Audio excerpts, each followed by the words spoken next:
नमस्कार. श्री स्वामी समर्थ. अपरा एकादशीला सूर्याची उपासना करा, अकाली मृत्यूची भीती घालवा. पहा शास्त्र काय सांगते. 3 रोजी अपरा एकादशी आहे. त्या दिवशी उपवास आणि उपासना कोणती व कशी करायची त्याबद्दल सविस्तर माहिती जाणून घेऊया.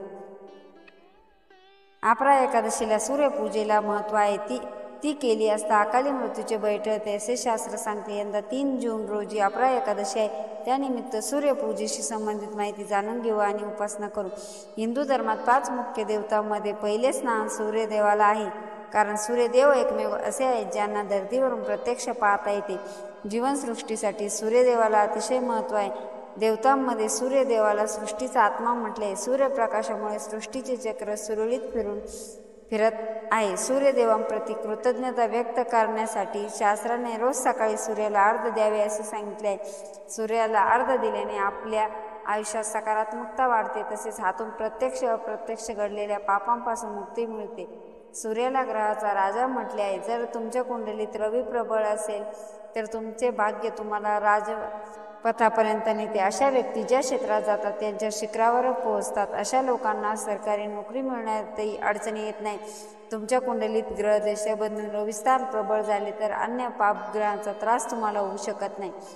सूर्यदेवाला प्रसन्न करून घेण्याचा उत्तम पर्याय आहे सूर्याला अर्घ्य देणे. रविवारी सूर्यदेवाला समर्पित आहे. अन्य दिवशी जमले नाही तरी या दिवशी सूर्याला अवश्य अर्घ्य द्यावे. जी व्यक्ती सूर्यपूजा देवांना अर्घ्य देऊन दिवसाची सुरुवात करते तिच्या वाट्याला अपयश येत नाही. सूर्याला अर्घ्य देण्याच्या शास्त्रात अनेक फायदे सांगितले आहेत. सूर्याला अर्घ्य दिल्याने नोकरीत येणाऱ्या अडचणी दूर होतील, तसेच नोकरीत बढती मिळत राहील. जे व्यक्ती सूर्याला अर्घ्य देते तिला सूर्यासारखे तेज प्राप्त होते. त्यामुळे व्यक्तिमत्व आकर्षक बनते व लोकप्रियता वाढते. पुराणातील उल्लेखानुसार भगवान महाविष्णू यांनी राम अवतार जन्म घेतला तेव्हा ते रोज सकाळी सूर्याला अर्घ्य देत असत. याच वेळी फलित असे की बलाढ्य शक्तीचा रावण श्रीरामांना केसालाही धक्का लावू शकला नाही. तुम्हालाही तुमच्या कार्यक्षेत्रात शिखर गाठायचे असेल तर पुराणात सांगितलेला उपाय अवश्य करा. सर्वप्रथम सूर्योदयापूर्वी उठून सूर्यदेवाला एका निरांजनात तेल आणि वात लावून दिवा दाखवा. त्यानंतर एका तांब्याच्या कलशात पाणी घेऊन पूर्व दिशेला तोंड करून ओम नमः शिवाय या मंत्राचा 3दा उच्चार करा. अर्घ्य देऊन झाल्यावर जमिनीवर डोके ठेवून सूर्याला नमस्कार करा.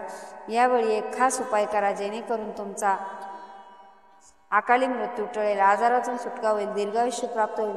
तो म्हणजे तांब्याच्या कलशातून यमुनेच्या पाण्याचे 2-4 थेंब टाका. यमुना ही सूर्यदेवाची मुलगी आणि यमराजाची बहीण आहे. अर्घ्य देताना यमुनेच्या पाण्याचे थेंब टाकल्याने या दोन्ही देवता शीघ्र प्रसन्न होतात.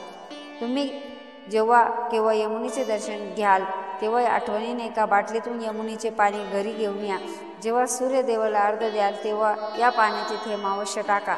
हा उपाय केल्याने तुमच्याबरोबर तुमच्या कुटुंबालाही अकाली मृत्यू येणार नाही आणि हर तऱ्हेने आजारातून सूर्यदेव तुमची पूजा सुटका करतील असा विश्वास धर्मशास्त्रात दिला आहे.